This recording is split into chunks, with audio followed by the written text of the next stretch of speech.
But this does let you flurry of blows and then dash away.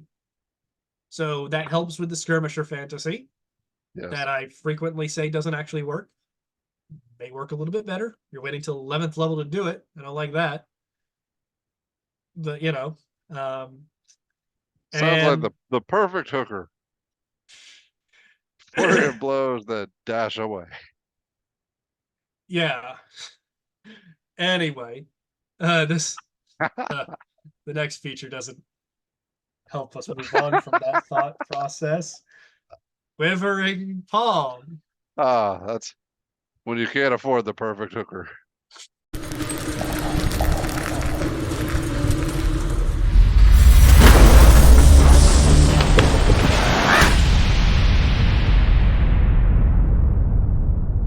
Hello, friends. Robert Bevan here, author of the Caverns and Creatures series of comedy, fantasy novels, and short stories.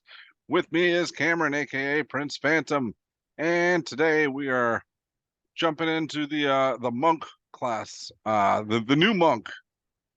Yeah, What's different in 2024 for the monk? most things, as it turns Good. out. Yeah, which is a good thing. We're very happy to hear that. And I'll go ahead and spoil it now. I'm pretty happy with how a lot of things here turned out. Not everything, but much more good things than bad, which is exactly what the weakest class in fifth edition needed. Yeah, I don't really mind it being the weakest class. I've never been a fan of the monk fantasy. It's not a character I would have played even if it was awesome. But I see, Bob. I always figured that'd be right up your alley. You love being a human so much. Humans can punch. I mean, I feel like that's yeah, but see, that's why I like the rogue. I'm also kind of a coward. I personally, if I was in a fight, I'd rather be hiding in the bushes shooting people than up in their face and getting that's fair punched enough. back. Fair enough. But yes, we have a lot to go over today. All Many, right. many things have been changed, so let's not waste much more time and get into it. As we did with the Rogue, we will go over the base class first and just mention any changes. Not going to be touching too much on the levels that are unchanged. And then we'll go into the four subclasses. And before we get into that, though, we do have to talk about the changes to unarmed strikes. Now, I talked about this some in our brief overview of the new book. However, with the monk being specifically built around unarmed strikes, and I will say this monk in particular wants to make unarmed strikes even more than the 2014 version did. It has more incentive to do so. So, with that, let's talk about that. The core rules for unarmed strikes have changed very slightly. Now, when you make an unarmed strike, you either deal damage as normal, or you may attempt to grapple or shove. Grappling and shoving, conversely, have been changed slightly. They are no longer a contested athletics check, but now rather a saving throw. Mm, The DC for that saving throw is normally calculated using your strength score. However, as we get into, monks can calculate that DC based on their dexterity score. okay. So, because of that, monks actually have a lot of opportunities to grapple and shove in the course of their attacks. So, you're level 5, you got 2 main attacks and 2 flurry of blow attacks, 4 chances to grapple there if you really want to. So, this monk is actually set up in this edition to potentially be the best grappler, which we're going to see in this new edition, I believe wholeheartedly, has even more utility than it had in the older editions. Okay, which was like very little, if I recall correctly. More than you and Sam give it credit for. All right. Dragging people through AoE effects is very strong. But Yeah. anyway, not the subject of today's video. So, um, with that, let's get into their actual features. So, level 1. For their proficiencies, their weapon proficiencies have changed to proficiency in all simple weapons and all martial weapons with the light property. So monks before this had a very specific proficient in swords, in short swords, not proficient in this, proficient in this. Right. They simplified it basically. So like I said, that's simple weapons and martial weapons with the light property. That gives you a lot of what you want. And like I said, this monk is not actually as incentivized to use weapons as previous monks were. Additionally, you will notice we will not be getting weapon mastery with this monk. This is the only martial in the game that does not get weapon mastery, further cluing you in to the fact that it really doesn't have much use for weapons, to be honest with you. You might be able to get a slightly higher damage die, but as we're going to get into with the martial arts feature, not as much bigger of a damage die as it used to be. Because their martial arts feature, which is what calculates the dice size of their martial arts die, it now starts at a d6 rather than a d4. It And has the that's same something. rate of scaling. So once the previous martial arts would have scaled to a d6, this one's now scaling to a d8, all the way up until now you're reaching a d12 rather than a d10. This is a small damage bump, but it is significant in that it is potentially on every single one of your attacks and will be on every single one of your attacks as you level up, because if you are using a monk weapon that has a smaller damage die than your martial arts die, you can replace that weapon's damage die with your martial arts die. So if you have a d12 martial arts die and you're swinging a longsword, that longsword now does a d12 damage. Well, why bother swinging the longsword? Exactly. Okay. What I'm saying is, eventually you will be making use of this with every single one of your attacks. Okay. So, +1 damage to 4 attacks in a round. It ain't nothing. It is going to improve your damage. It's a small improvement, but we'll take it. When you add small little incremental improvements to the individual attacks of a class that can make a bunch of attacks, that increases exponential. Sure. So, additionally, one other part of this, their martial arts feature, monks can normally, before this, take a bonus action unarmed strike after they've taken the attack action on their turn. This monk has that restriction removed. They don't need to make the attack action first before they can make this bonus unarmed strike. They can do it before they make their attack action if they want. They can do it after casting a spell if they want. They can do it after dashing if they want. This is really good for a number of reasons. It helps free up your actual actions in combat, makes things flow a lot better when perhaps they previously wouldn't. Once you get Flurry of Blows, you can Flurry of Blows first, then make your attacks. There's a lot of different things that you could do with this that does actually make it a big upgrade in terms of your overall damage, because you're going to be able to make that unarmed strike more often now. And it also helps in your consistency round over round. So sounds like small buffs. It's going to keep adding up as we go up in levels. All right. Any questions about level 1? That was a lot. Yeah, it was a lot. No, I don't think so. I mean, like, before we move any further, let's define the weaknesses of the old monk. Yeah. So mostly it was low damage, low durability, and not much else. All right, so we've got a little damage bump. I'm looking ahead. I mean, there's a little bit. I'm still seeing not much else. What about durability? We got anything for So that? level 2 actually does help us with that. Okay. So that gives us a good opportunity to transition to that. So first off, with level 2, key points are now called focus points. I understand why they did this, but man, am I going to have to hate having to type out focus every time I'm writing an article about a monk. Was it a cultural sensitivity thing, or? I assume. Okay. Either way, focus points now. So let's talk about, they still get their 3 features at level 2 that work off of focus points: Flurry of Blows, Patient Defense, and Step of the Wind. So you remember in the previous book, these cost a bonus action and a key point to activate. Let's talk about how they've changed. Flurry of Blows is unchanged technically. However, with the new bonus action unarmed strike rules, it's much easier to use. So let's move on to Patient Defense. Okay. So Patient Defense and Step of the Wind have been reworked a lot.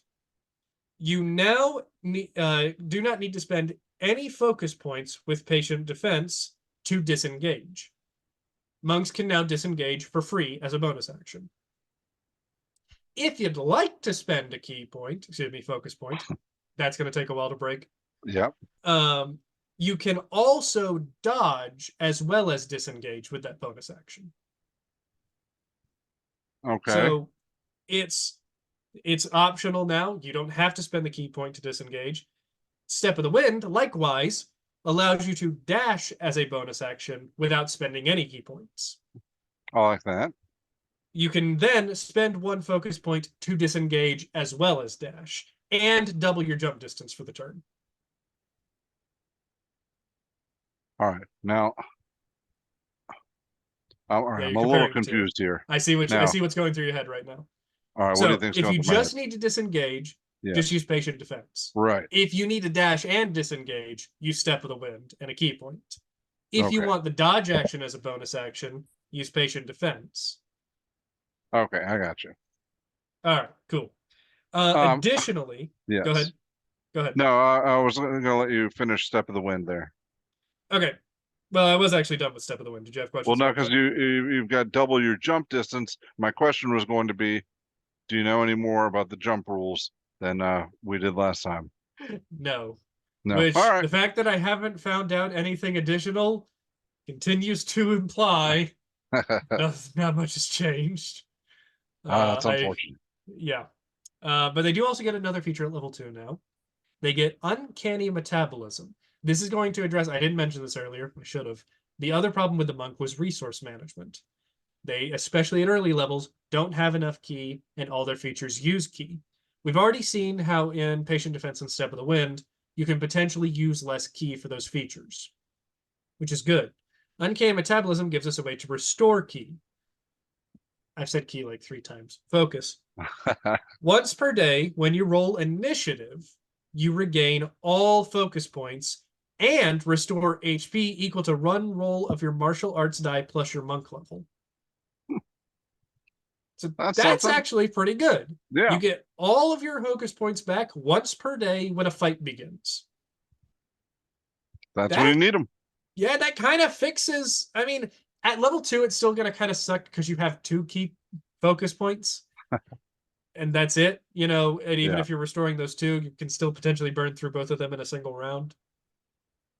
So that kind of still sucks. I wish they would have gotten a larger pool of maximum key points. I don't know, man. Like, monk just kind of sucked so much. I wish, like, they didn't have key points or focus points at all. Just let them do this stuff. I still don't want to play it.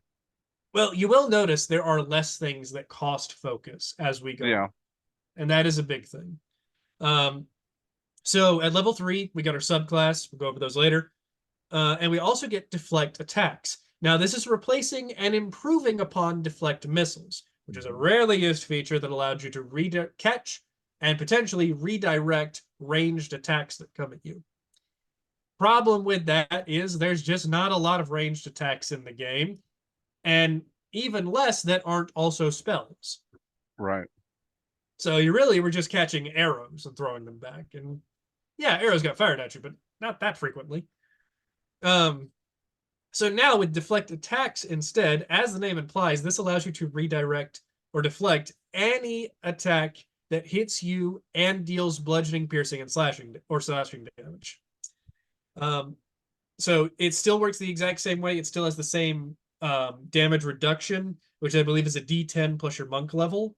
Mm-hmm. And still, if you reduce that damage to 0, you can spend a key point to redirect that attack.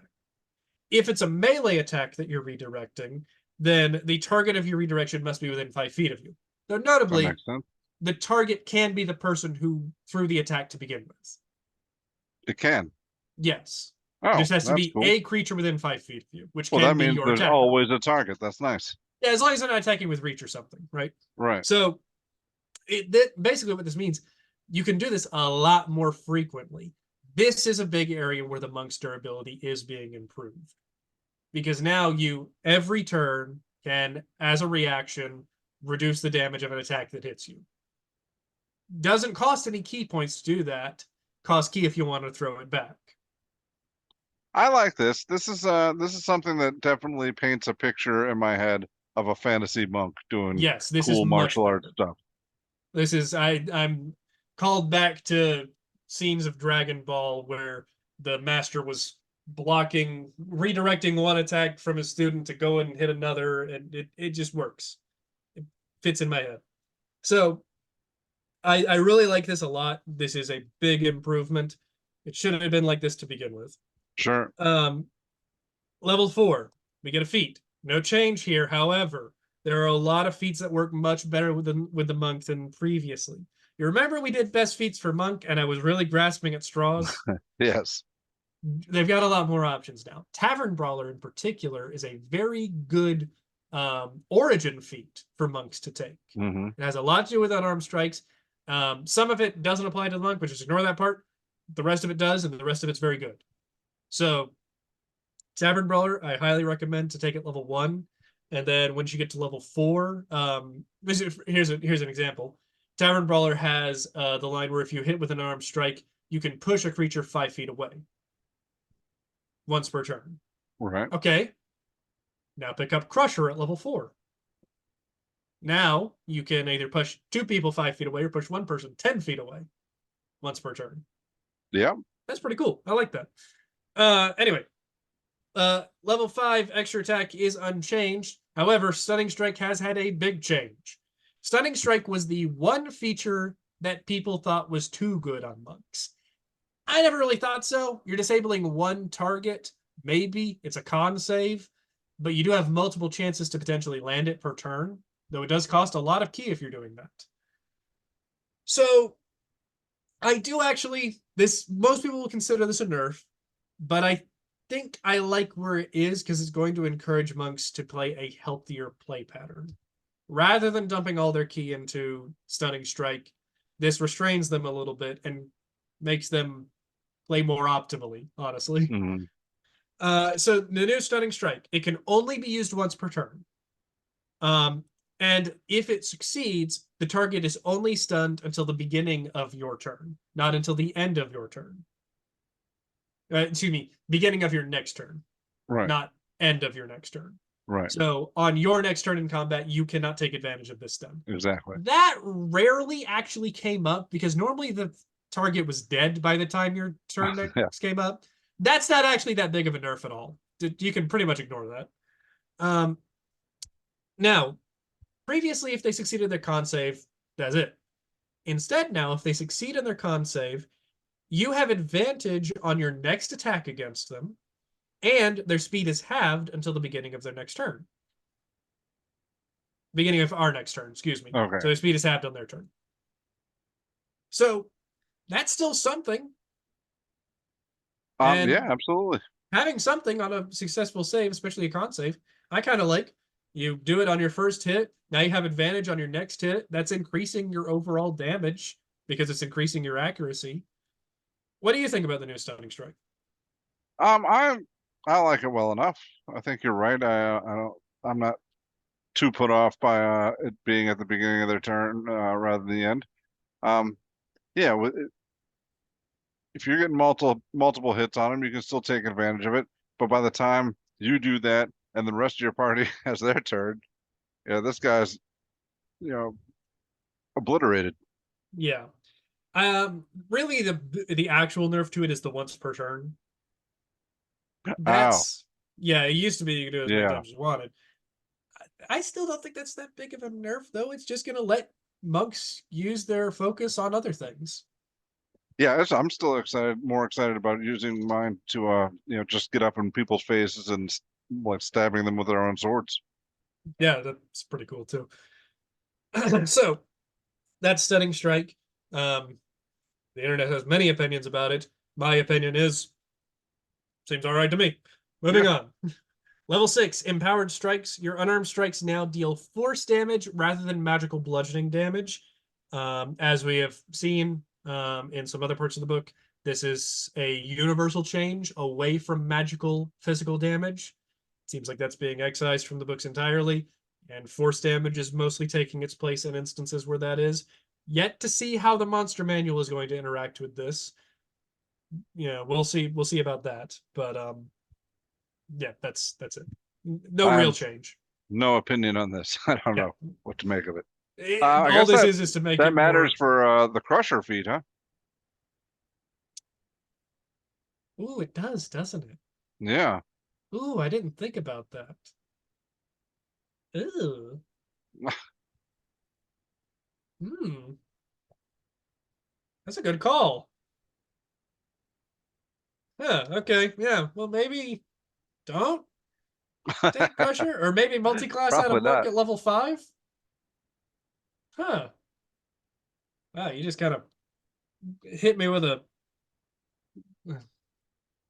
Sorry hit me to with a yeah, okay. Anyway, I gotta move bits in on. your cornflakes. Yeah, sorry. I'm gonna sit here and think about that for like the next 5 minutes if I don't move on. Level Uh, 7, 8, and 9 are all unchanged. Um, in those levels, you're getting let's see, level 7, you're getting evasion, still getting evasion. Um, stillness of mind. Oh, actually, I need to make an amendment, and I'll send you the amendment for the article. okay. Stillness of mind does have a change. Previously, stillness of mind allowed you to use an action to end an effect on yourself that's causing you to be charmed or frightened. The problem with that in the previous edition was that many times when you were charmed or frightened, you didn't have an action to spend. Mm. You were mind controlled or something, or you're being told what your action was going to happen. Now instead, at the end of your turn, if you are charmed or frightened, it ends. You don't have to roll a save or anything? No save, Huh, no action. It just ends. that's pretty cool. Yeah, so that's much better. And don't let me forget, I will amend that in the article and resend that to you. Well, I should just remind everybody while we're metaing here that yes, there is indeed an article that Yes, and it will will be be linked accurate. down in the description so you can follow along. Put a note right here. Okay. All right, moving on. Level 8, you get a feat. Level 9, you get what do you get at level 9? Is it nothing? Oh, unarmed movement improvement. Cool. Okay, so moving on. Level 10. Uh level 10 is actually very big for monks. This is really cool. Monks lacked a higher level big damage scaling moment, Hmm. whereas things like fighters and barbarians kind of have that. Now they have it, and it's really good. This is called Heightened Focus. It's just a label for a feature that buffs some of our earlier features. So, specifically, we're buffing Flurry of Blows, Patient Defense, and Step of the Wind. Okay. Um, and oh, okay, I'll talk about that here in a second. So, Flurry of Blows now allows, instead of 2 unarmed strikes, 3 All when you right, use it. that's good. Patient Defense, now when you use it, you, and keep in mind, you don't have to spend key points for this. You can just use it regularly. Grants 2 rolls of your martial arts die in temporary HP when used. So you can literally wake up and use Patient Defense, and you have some temporary HP. Okay. So that's another buff to durability. Step of the Wind now allows you to drag along a willing creature as you move, and neither of your movement provokes opportunity attacks. Doesn't require a key point still. Meaning That's good. now, you remember how Step of the Wind cost a key point to disengage and Hmm. dash? Now it doesn't cost a key point to disengage and dash, Oh, because it says neither of you provoke opportunity attacks with this movement. well, how does that mean it doesn't cost a key point? Oh, Because you don't because have you to don't spend a have key to point. disengage. Yeah, you don't have to spend a key Ah, point to get this extra bonus. all right. So level 10 is big. And also, I was mistaken. I think I was mistaken. I'm gonna have to look this up later. I have it written down here that that charmed frightened ending thing comes in at level 10. I think that's wrong. I will look back into that, and I will have it correct on the article. It either comes in at Okay. level 7 or level 10. It might come in at level 10. I'll double check. Sorry. No problem. All right. So yeah, what do you think about our level 10 is a cornerstone moment for the monk in its progression. This is big stuff, and I really like it. Monks needed a Yeah, buff as they got into tier 3 play. it's Big stuff for a monk. Yeah, okay. Yes. There's more than they've ever had before, all right? Let me be Yes. excited. So, levels 11 and 12 are unchanged. You're getting a subclass level there and a feat. Level 13, we get Deflect Energy. Now, when we use our Deflect Attacks feature, it works on any damage type, not just bludgeoning, piercing, or slashing. Oh, that's neat. So, somebody throws a firebolt at you, catch it. Or Not a deflect fireball, it. though. Yeah. No, It no, I guess it doesn't doesn't work work on with area saving of throws, effect. only attack rolls. Oh, So, make note gotcha. of that. But if it is any sort of attack roll that does any sort of damage, you can deflect it and potentially redirect it. Yeah. Which, I Oh, mean, I like that. catching a firebolt in your hand and throwing it back, that's really cool to me. Absolutely, yeah. Um, Not sure how often that'll happen, but when it does, it'll look sick. Notably, Tongue of Sun and Moon, which is the feature that gave you the ability to speak all languages, has been removed, and nobody will ever miss it. Nope. Level 14 is Why did they remove that? I don't know. It was wasted paper. I guess. Um, so level 14 is unchanged. Level 15, um, Timeless Body has been removed. That is the feature that let you um, not suffer any effects of old age. No Again, one's they gonna could miss have kept that that. one. Though it does. The notable thing with Timeless Body is that it meant you no longer needed food or water. That's also gone. I don't see that ever coming Um, up at 15th level play. I thought that was I thought that came in somewhere else. You may be thinking of their poison immunity that they get earlier. It makes it immune to disease and poison. They still have that. I don't know what I was thinking of. But all right, go ahead. All right. Level 15, though, they do have perfect focus, which says when you roll initiative, you regain up to 4 focus points if you have less than 4. So if you are going through a heck of a combat day and you have had fight after fight, you have used your self-restoration feature to get all your key points back, focus points, and have still used all of them, and you get All right, into another fight, now you get 4. that's what I was referring to. Self-restoration. The last part of that. Additionally, do not gain exhaustion levels by going without food or water. Did I write that down? I did. Huh. Yeah, look at that. Wow. Well, I completely skipped over that. Okay, now you get that feature at level 10 instead of level 15. Okay. It'll still probably never come up, No, but no, not at all. cool. Uh, really, I'll say this when we're mostly looking at ways that not taking exhaustion levels breaks the game, we're normally looking at ways to skip sleep, not food and water. Right. So that doesn't really mean anything. Um, so level 16 and 17 are unchanged. And level 18, we now get superior defenses. This is replacing empty body, which is a feature that previously let you become invisible for a minute and have resistance to all damage but force damage. Additionally, they could spend 8 key points to cast astral projection, which nobody ever did. I, Because why would you, as a monk, alone astral project? I Anyway, would not. now instead we get superior defenses. We can spend 3 focus points instead of 4. Reduction there. And you gain resistance to all damage except for force damage for 1 minute. Additionally, there's no action required for this. Okay, that's Whereas the nice. previous empty body required an action. So you can pump this on at the beginning of a combat, and you have not lost any action economy at all. That's actually a really good feature for an 18th level monk. Yeah. So I really like that, actually. That's very helpful. At level 19, you get an epic boon like all other classes. And at level 20, you get Body and Mind, where we take the barbarian's homework, as he told us, change it a little bit to make sure it's not obvious that we copied off of him, because we increase our dexterity and wisdom by 4 to a maximum of 24. That's pretty cool. It's pretty That'll cool feel idea. cool. Yeah. I like that a lot. The barbarian capstone is proven to be good. This will fall right in line with that as one of the better capstones in the game.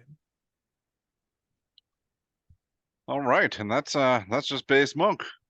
Yeah, overall, this is a list of much needed buffs that go a long way towards getting the monk back to where it needs to be. Is it the strongest martial? I'm not sure. Time will tell, but it's definitely not the weakest anymore. Um, it definitely has a lot of cool things it can do at higher levels, and even some at earlier levels. It's much more durable than it was previously. Still has a bit of an AC problem, but with the ability to use deflect attacks every round, that's going to help you a lot. Kind of in the same way that a rogue's uncanny dodge does, Hmm. but potentially even better, especially at low levels. Um, so they have a lot of stuff that's boosting their damage, both at level 2 and at level 10. They get bumps up in damage there. There are more feats that work with them now than previously because of the way feats have That's been redesigned. curious about that.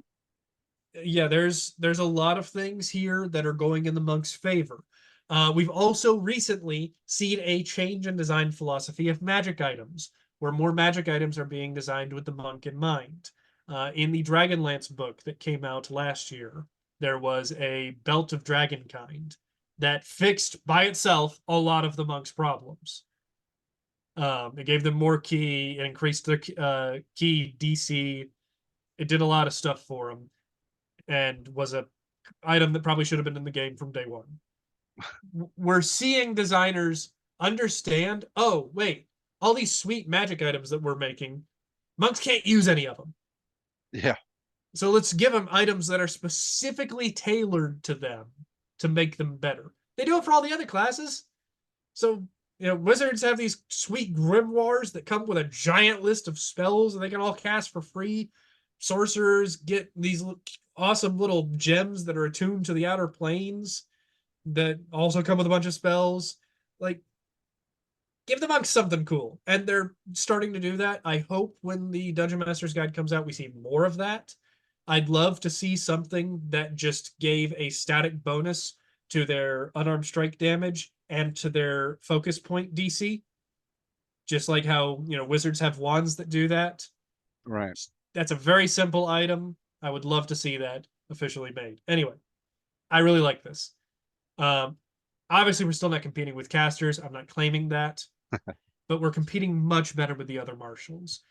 There's some neat stuff that a monk can do and very interesting build directions that you can take this. Notably, we're definitely a lot more focused on melee combat. The old monk was mostly focused on melee combat, but you could get away with a ranged build, especially with the help of sharpshooter. I don't think you can do that with this monk. This monk seems melee locked. It remains to be seen if that is as bad in the new edition. I say new edition, new books as it is in the old books. That itself could be a nerf, but we'll see. We'll find out. Yes, much more discussion to come. Yeah, I don't think monks are the weakest martial class. I don't think they're the weakest class in the game anymore. Do you have a Um, new weakest? you won't like it, Is it rogue? probably. I'm okay with that. I don't mind being the weakest. That's why I Okay, hide in the bushes. I appreciate your modesty. All right, let's jump into subclasses now. So Let's. we'll start with the easiest one first, the Way of Mercy. These are now called the Warrior of, just a name change. Don't worry about this. This is the Warrior of Mercy. Again, I think that's to move away from Eastern The roots, whatever. way? Warrior of Mercy. What is inherently Eastern about way? Uh, don't I ask me. I'm not a yeah, cultural sensitivity expert.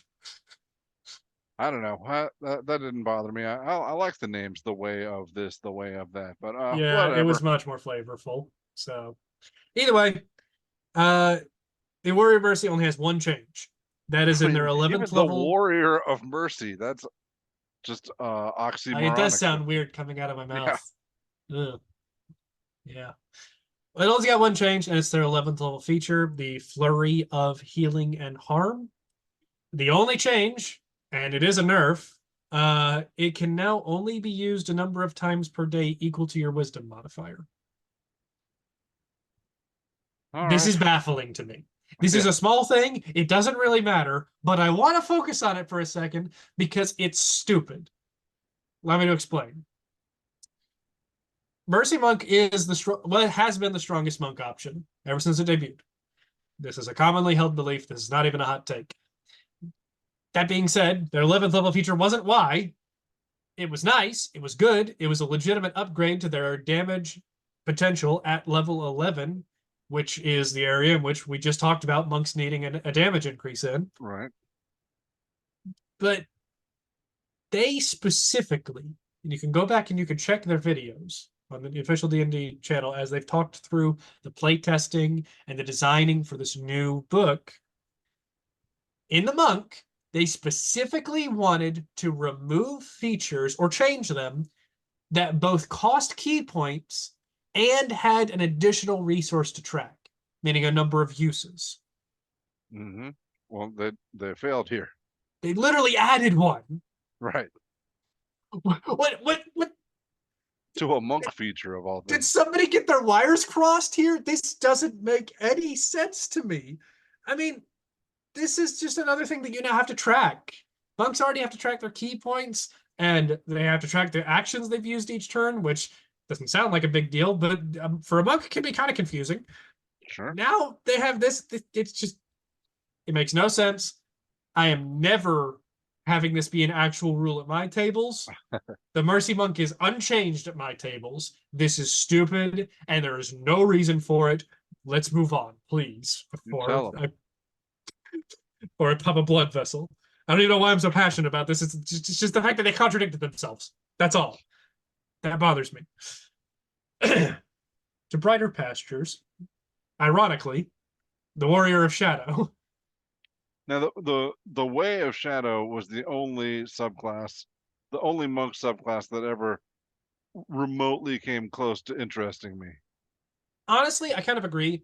I did like it. It got passed without trace. That was a big boon in my book. It doesn't actually get passed without trace anymore. Yeah. That being said, pass without trace isn't as good of a spell because of the way that surprise rules have changed.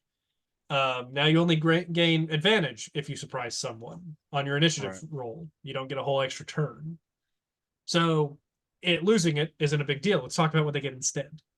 They get shadow art still. Now it only grants the minor illusion and darkness spells. However, minor illusion is free because it's a cantrip. Always has been. Darkness only costs 1 focus point, whereas previously all the spells would have cost 2 focus points. Additionally, you can see through this darkness. That's pretty good. And additionally, you can also move it 60 feet at the start of each of your turns. And if you didn't have dark vision, you now have it when you take the subclass. And if you did have dark vision, you extend the range of your dark vision by 60 feet. I love that. I love it when they give you something for something Yep. additional if there's something you already have. Yeah, that's a great design philosophy. I wish they'd follow it more. Yes. Now, let's talk about this. Is that to say they don't in the new books? More than they used to. Okay, good. Still not 100%. Right. So this, honestly, right here at level 3 is the core of this monk's identity, and it is how they are going to gain an advantage in combat. Now, that being said, let's talk about how they're actually gaining this advantage. Darkness and you being able to see through it means that you have advantage on all your attacks against creatures that can't see through the darkness, which, by the way, regular dark vision isn't enough for this. You'd need Devil Sight. So if you're perhaps playing in a campaign that's going through the Nine Hells, don't take the subclass. But otherwise, that shouldn't come up super often. This gives you advantage on all of your attacks and disadvantage to all attacks coming towards you. Yeah, that's fantastic. That being said, there is a little problem with this play pattern. Uh-oh. The rest of your party might not be able to see through it. Yeah, probably not. But And that can cause issues with targeting with spells that require line of sight. and for the rest of your party being able to attack. Now, notably, I'll go over this again because the rules for this have not changed. If, say, your fighter with a bow is outside of the darkness, and the enemy he's targeting is inside the darkness, the fighter knows the location of that creature unless that creature takes the hide action. Mm-hmm. It knows where it is. Now, the fighter has a disadvantage on its attack because it can't see the creature, but it also has advantage on the attack because the creature can't see it. Is that a thing? That's always been a thing. This is the first time I'm hearing it. Yeah, if a creature cannot see you when you make an attack against it, you have All right. advantage. Yes, that's true. Okay. So, if the creature is inside the darkness and blinded, it cancels out. It's a normal roll. You haven't actually affected your fighter's output whatsoever. Even better, if your fighter gets blind fighting somehow, perhaps through the origin feat, no, not origin feat, fighting style feat that it is available through, or if you have a warlock in your party that's taken the Devil Sight invocation, Yeah. then this could be a really great combo for your party. You can build an entire party around this. Say you got a 3-man party, fighter with blind fighting, warlock with Devil Sight, and you with this. That's a really sick combo. I wish Sam was here to say that's never ever going to happen. It could, though. Have a session 0. It could. Anyway, it's only not happening because you're not making it happen. That's it. That's true. That's the only reason. All right. It doesn't matter how many reasons there are. It's still not happening. I accept that it's my fault. It still doesn't cease to be the case. But you've seen how, and now this doesn't negate the problem with spells. If a spellcaster can't see through the darkness, there's a lot of spells that require line of sight to their target.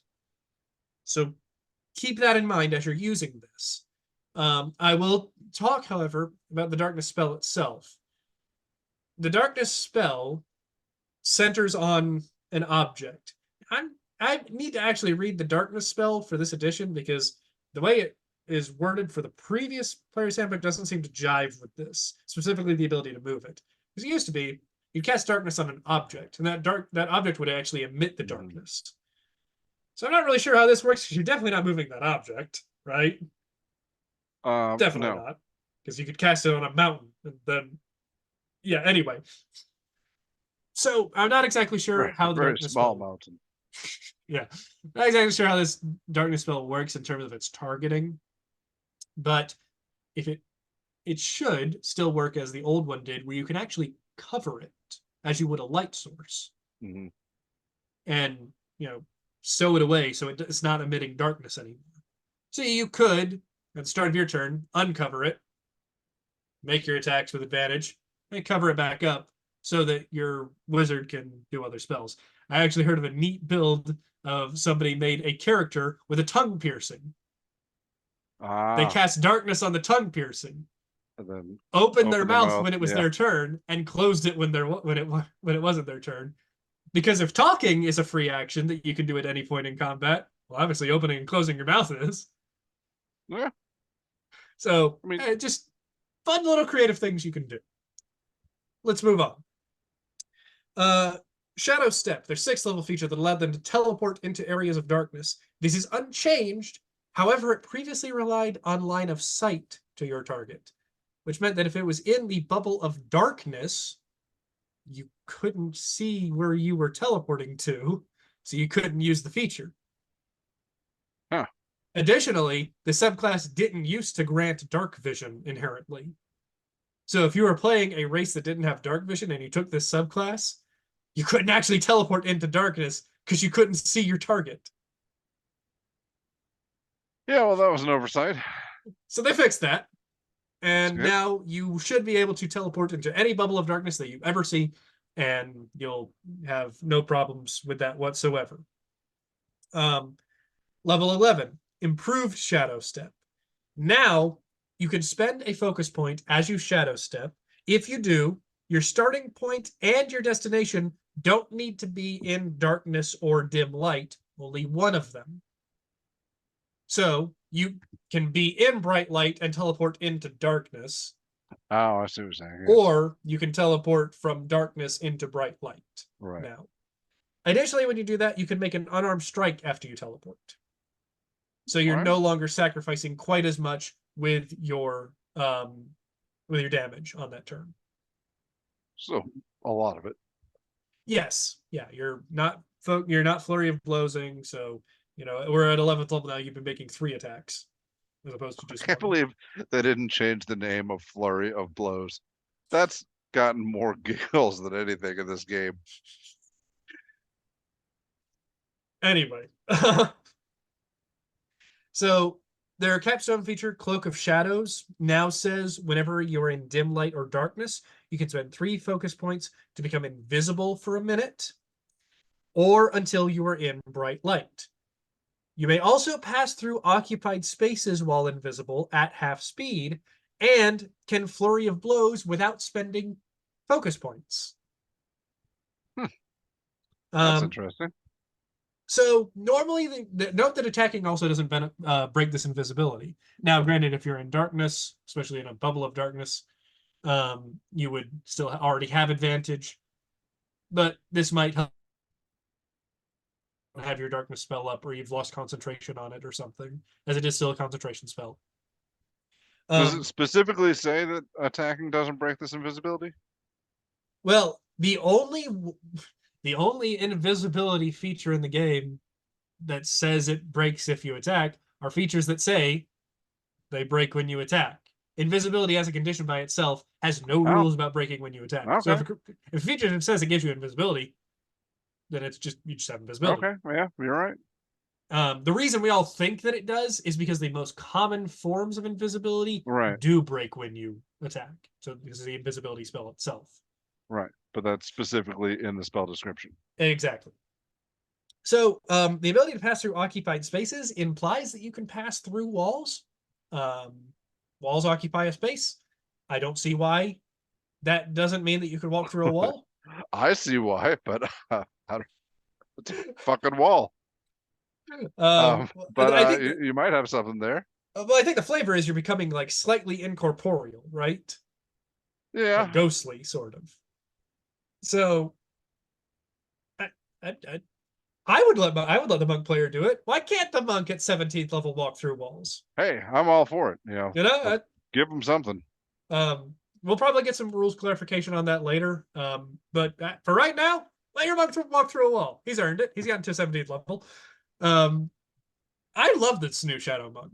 I think I its do too. improved I Shadow love the Step old one. is, yeah, I think its improved Shadow Step is a little bit weak. For 11th level, it's still a nice improvement. But I mean, honestly, once you get Cloak of Shadows at level 17, it's kind of like a sweet little transformation that you get that Yeah. makes you really good. And I like the play pattern. I would talk to your party before you played it to make sure that darkness isn't going to completely screw over their build. Aside from that, go for it. I think this is a really cool play pattern.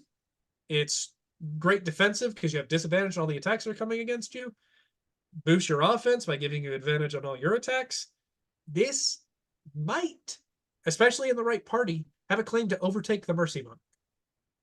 This remains so far. We haven't talked about the other two yet, but this right now remains the only monk I'm even remotely close to interested in playing. Well, I hope to interest you in some others, but I wouldn't blame you if you loved this one the most. The other two, though, aren't bad. So let's go into them. The Warrior All of right. Elements, previously the Way of 4 Elements. It's completely new. This is a new subclass. And thank Okay. the Lord it is. Previous one, if you remember, didn't actually have any features. You just gained elemental attunements that you could spend key points on. And they kind of acted like quasi spells. Right. This ditches that entirely. We have traditional features. Thank you. The first one, elemental attunement. This is a lot, so stick with me for this. At the start of your turn, you can spend a focus point to imbue yourself with energy. Notice no action cost there. So at the start of your turn, you choose to. For the next 10 minutes, so an entire fight, maybe 2 if you get lucky, your unarmed strikes have an extra 10 feet of range, most likely 15 feet total, unless you're playing a bugbear, in which case you'd have 20. That's cool. And you may deal acid, cold, fire, or lightning damage rather than your normal damage type. Additionally, on a hit, your target makes a strength save, moving 10 feet toward you or away from you on a failed save. Note that this works with every unarmed strike hit and has no size restriction. So every time you hit with an unarmed strike, you can push or pull them 10 feet. I like that. Potentially, if they fail all 4 strength saves, you could push or pull them 40 feet in a round. That's really good. We don't get this level of repeated and abusable forced movement almost anywhere. This is a lot. This is equatable to the Warlock's Repelling Blast. Yeah. Which is a keystone feature of that class. And not to mention this, I mean, I almost always want to push, but I like having the option to pull. Yeah, exactly. It might come up. You might be able to pull them into an AoE. Right. It's. I mean, I'm always going to take Repelling Blast because it pushes and because it goes with every attack, as opposed to what's the one that pulls? Grasp of Hadar. Right. That's only like once per turn, right? Yeah. Yeah. Yeah. This is the best of both worlds. Yeah. Yes, exactly. That's what I'm saying. I love this feature. This alone makes me interested in the subclass. You know me, I'm big on force movement. I think it's sweet. And I think that this new edition is going to have even more reasons to specialize in it and ways to specialize in it. This is one of them, maybe one of the best. They also get the Elementalism cantrip. This is a brand new cantrip, but it is just a flavor cantrip in the same vein as Prestidigitation and Thaumaturgy. Not much to write home about here, but good for flavor. I'll take it. All right. So, level 6 is admittedly a bit more disappointing. They have Elemental Burst. So, as an action, you may spend 2 focus points to emit a burst of energy in a 20-foot radius sphere, forcing a dexterity save to deal 3 rolls of your martial arts die, half on a save. The damage can be acid, cold, fire, or lightning. I don't think this is worth it. No, probably not. What's your martial arts die at this point? It'd be a D8. So you'd be doing 3d8 damage at level 6 to a 20-foot radius sphere around you with a dexterity save for half damage. It might if you're be being useful dogpiled by goblins, then it might be useful for mopping up weaklings. Yeah. Which is an area that the monk would normally struggle with. They're better with single targets. I just don't see it coming up super often, but maybe. I mean, if you're fighting a necromancer and his horde of skeletons, it's probably take out a good number of them. It could come up, is what I'm saying. Additionally, note that with this costing an action, with the new unarmed strike rules for monks, we can still make 2 attacks after it with flurry of blows if we wanted to, or 1 if you don't have the key points for it.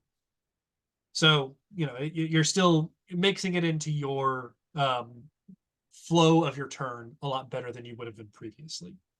Yeah. At 11th level, they get a big bonus. Stride of the Elements. When your elemental attunement is active, remember that's our 3rd level feature that lasts for 10 minutes, and we get to activate for free with no action cost. When it's active, you gain a fly and a swim speed equal to your walking speed. That's pretty cool. That's really good. And do you want to know why it's really, really good? Remember, we can pull people 10 feet towards us. Oh, yeah. Fly above your enemy, pull them up. They go 10 feet up, fall prone. And note, you're still making a melee attack. So you have advantage on that attack even though you're at range once they fall prone. Yeah. So pull them up again, drop them again. You're adding, if they fail to save, an extra d6 damage and prone to all of your attacks. If they happen to be on, if there happens to be a way to get them to fall even further, great. but that alone is pretty good. This is a sneaky improvement to your damage that combos really well with that extra attack you just got with your flurry of blows last level. And hilarious. Yeah, and that too. So I love this. And it's got all the other benefits of being able to fly. Now you can effectively combat flying enemies as well. And as a monk, you have a very high flying speed with this.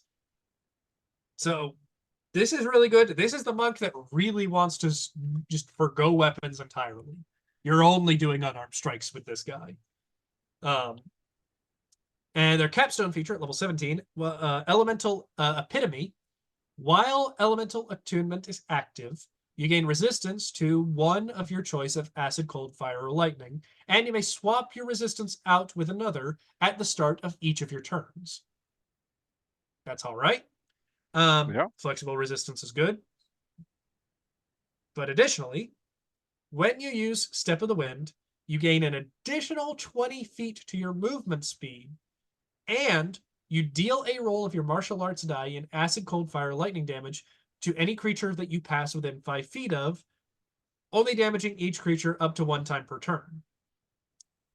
Finally, there is more. Once per turn, when you hit with an unarmed strike, you may deal an additional martial arts die in damage. Okay. That is a lot of small things. Yes. But they do add up. So we get a flexible resistance. At higher levels, these damage type resistances are even better than they would be normally because you're facing them more frequently. And you can swap it out at the start of each of your turns. That's yeah, that's very important. Yes. Yeah. So if the necromancer summons a couple of fire elementals, swap that over to fire. Right. The Step of the Wind, note you don't have to spend key points to get this bonus. So your Step of the Wind is just permanently upgraded. The extra damage that you're doing as you go through people is not a lot, I admit, but it is something. And the extra 20-foot movement speed is gonna help because you're already dashing as part of the Step of the Wind, remember? Right. So notice when you're doing this, dashing allows you to move your movement speed again. And you're flying too, right? And you're flying. Yes. So this is really good. Additionally, you're flying like a motherfucker because you're a monk. Yeah. And you're getting an additional 20 feet right now. I believe at 17th level, your movement speed would be you get a plus 25 to your movement speed. It'll be plus 30 next level. So you are, assuming you're playing a 30-foot movement speed race, have a 55 movement speed, plus 20, dashing everywhere as a bonus action. You are zooming. All right, now we'll step back to Stride of the Elements. You were talking about attacking flying creatures way up in the air. Yeah. You're going 75 feet around, then Stunning Strike. Yeah. And they immediately hit the ground. Yeah. That's pretty cool. This could also be another reason. The one, I do think you should keep exactly one type of weapon on you and maybe take a single level dip in fighter. One weapon specifically that has the topple mastery property. This would give you another way to knock somebody prone in midair and cause them to fall if your stunning strike doesn't work. So you're doubling up on your chances to do that. So because if you're up flying in the middle of the air, the 10-foot push and pull might not matter too much up there. Probably not any AoEs up there. Right. So in that instance, you may actually want to pull out a big hammer or something and try and topple somebody. Just think about that. I don't know if there are good topple weapons that can use dexterity. I'll have to look into that. I'm not sure. But if it is, that would be a good option. Yeah. So what do you think about this? This is a massive improvement, right? I am impressed. Yes. Oh, a massive improvement over the old version of the subclass. Yes. But also another monk that I'm potentially interested in playing. We got two. Yeah. That is let's go. That's something I never thought would happen. I think this is better than the Mercy Monk too. I think we have dethroned it twice. This feels like a fun fantasy monk. Yeah, this feels like the Avatar: The Last Airbender, master of all four elements, because you can do whatever damage type you want. You're Right. not locked into one, so you can flavor it in cool ways. You can avoid all that allows you to avoid resistances, which can come up, and I hope vulnerabilities become more frequent in the next Yeah, monster me too. manual. There's no word on that, but maybe if that does happen, that's another boost to the subclass. Yeah. So I think this is great. If it was me, this is the one I want to play. I know you like the Shadow Monk. That's cool. This one's for me. Yeah, this one's really cool. So, lastly, we have the Warrior of the Open Hand coming at us from the Player's Handbook. So you notice we got all three Player's Handbook subclasses and the Mercy Monk. So, how are you, Xanathars? Yeesh. Wasn't much left salvaging in that book. For monks, anyway. There is other good subclasses Yeah. elsewhere, but not for monks. Open hand technique is mostly unchanged as their third level feature that augments their flurry of blows.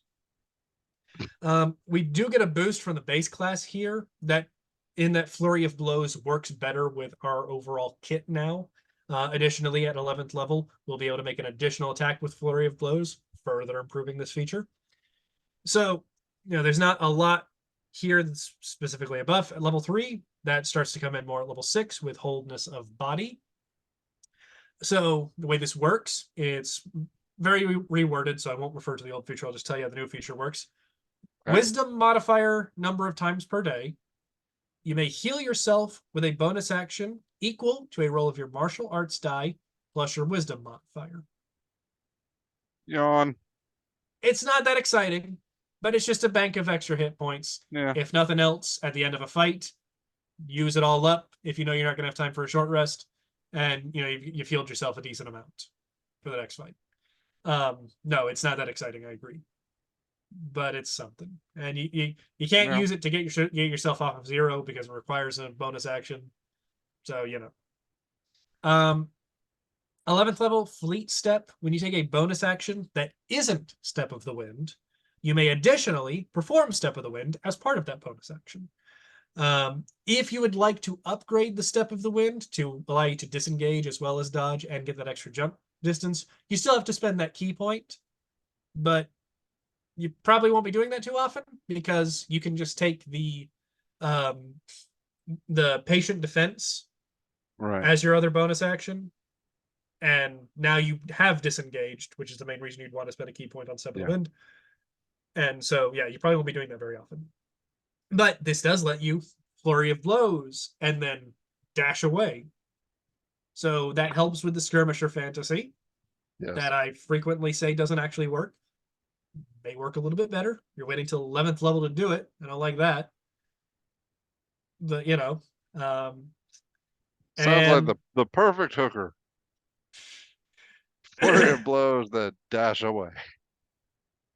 yeah. Anyway, this the next feature doesn't help us move on from that thought process. Quivering palm. That's when you can't afford the perfect hooker. Oh, how am I going to get through the rest of this video? It used to, you will remember, because it's the only feature in the game that did it, instantly kill somebody if they failed a Constitution saving throw. Right. It don't do that no more. However, That's probably for the best. I know I think it should have. Personally, I was fine with that. I never had a problem with Yeah. that. Let's level 17 monks instantly kill a guy if All they right. fail the best save in the game. Okay. That was my thought process. Your biggest monsters, they have legendary resistance. They're not ever going to succumb to this. They also probably have a 30 con. They're never going to fail that saving throw. So I Oh, didn't ever really have a problem with it. what does it do now? Now, you may spend 4 focus points, which is cheaper than the old version, I will admit. Old version, I believe, costs 6. Might have been 5. So you may spend 4 focus points when you hit to begin the vibrations within your target. You remember you had to set it up and then later activate it. When you end them, you can either do it using your action or by replacing one attack of the attack action. Whereas previously it required a whole action to end these vibrations. That's a Okay. buff. And when you do so, they make a Constitution saving throw, taking 12d12 force damage on a failed save, half as much on a success. Okay, that's not as exciting. No, it's not. That But let's talk about might why not matter. it might actually not be that much worse. So the previous version, if they succeeded on their save, they still took 10d10 necrotic damage. Mm-hmm. So if they succeed their save here, they're taking 6d12 force damage. That damage type is more reliable, I'll give it that, but it is obviously less damage, right? Yes. So that being said, previously the way this worked, if you wanted to set it up, you'd hit somebody and begin the vibrations. That costs no actions.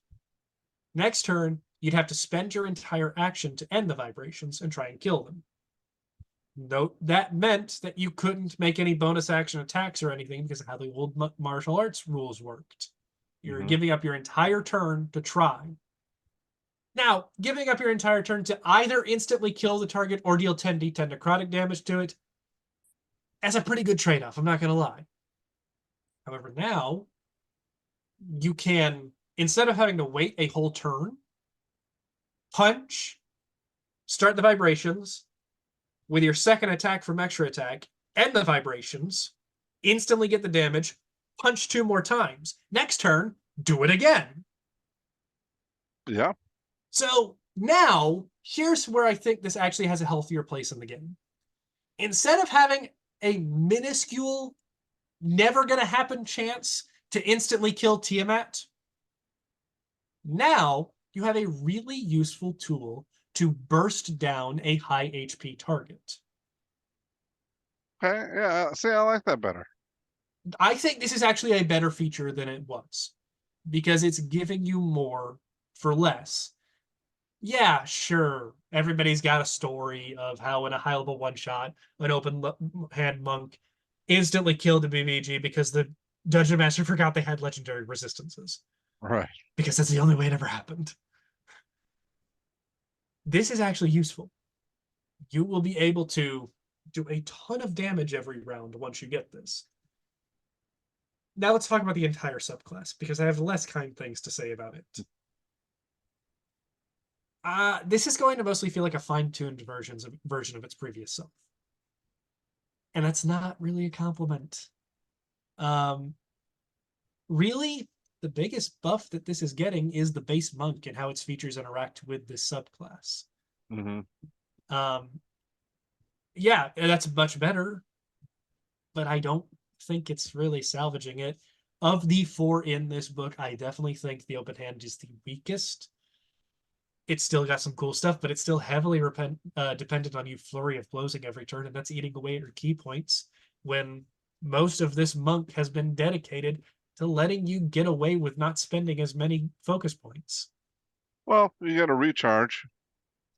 Yeah, that's all right. A little, battery of health for yourself is cool, but No, I meant like you can recharge your yes, focus points. yes, you're right. You are, like I said, the base monk is much more well suited to take advantage of Right. what the open monk has to offer.